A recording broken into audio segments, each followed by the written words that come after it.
náà ni ó báyìí náà ni àní báyìí náà lérè wa àti sọ pé báyìí náà ni àní báyìí náà lérè wa Bisi Ologe Show lè tó Alábí Akẹ́wà jẹun bẹ́ẹ̀ bá ti gbé síbẹ̀ Jíbọ́lá ẹ fi sílẹ̀ bẹ́ẹ̀ ẹ̀hún ẹjọ́ wà bẹ́ẹ̀ ẹ̀hún ẹ má gbé kúrò Jíbọ́lá o tóró ń kọ́ nínú gbọ́n òye ń bẹ níbẹ̀ Jíbọ́lá Bisi Ologe Show lè tó báyìí náà ni o.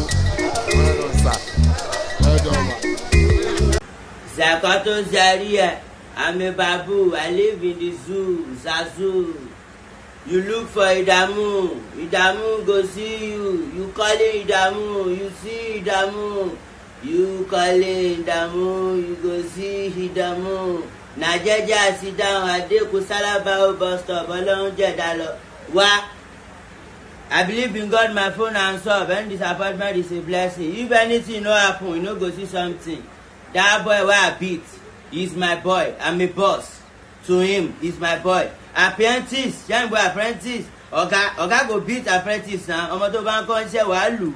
That one no mean say me police and kon say me they come arrest you. That one no mean ọkọ àti ìyàwó ń jà nísìn ìyàwó ọkọ bọkọ ìyàwó wí ẹwà náà fẹ́ mu kí ló kàn pẹ̀lú property ẹ ṣe na property. Then this boy is my boy. Yahoo ni tẹ́lẹ̀ mo tẹ̀ change life ẹ̀ pé kó dolórin. Okay, now you see they do the scam they go. Then I pursue him. I beat him. I flog him. Now I want to arrest me because of I flog him. He come to write a petition about me, about celebrity superstar. He's a Yahoo boy. Yahoo boy came to lay a complaint petition. He write petition about superstar celebrity. If you don't see me, Akoy Odogu. If you wanna be like Odogu, so they should be Odogu. Legit mo ṣe jogbo. I do music for living. Orí mo fi ń ga wu. Me ò fẹ́ ru ẹni kọ́kọ́. I fear only anybody. Me I no fear anybody. Na only God I fear. Wàhálà no be look for ìdààmú ọmọ ṣe ẹni kan máa bá wí. No be jẹ́jẹ́ superstar dey. I dey on my own. Na dem go come. Baba please help me. When I help them, on my own I dey on my own. On my own lane I dream about myself.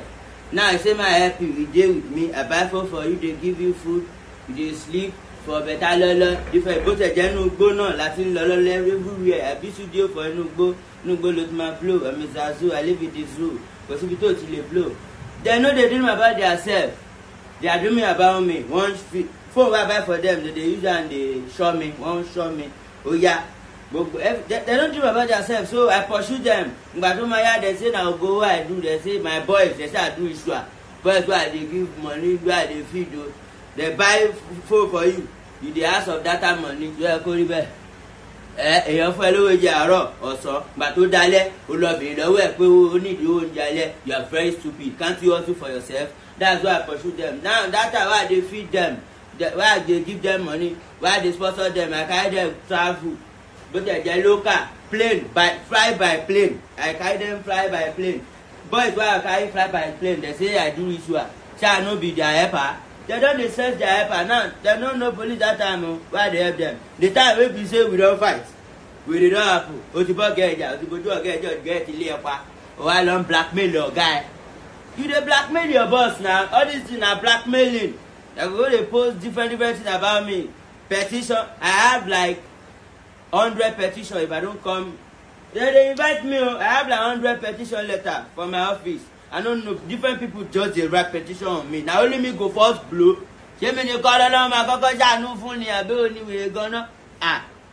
Thanks for watching this video. Please don't forget to click on subscribe button.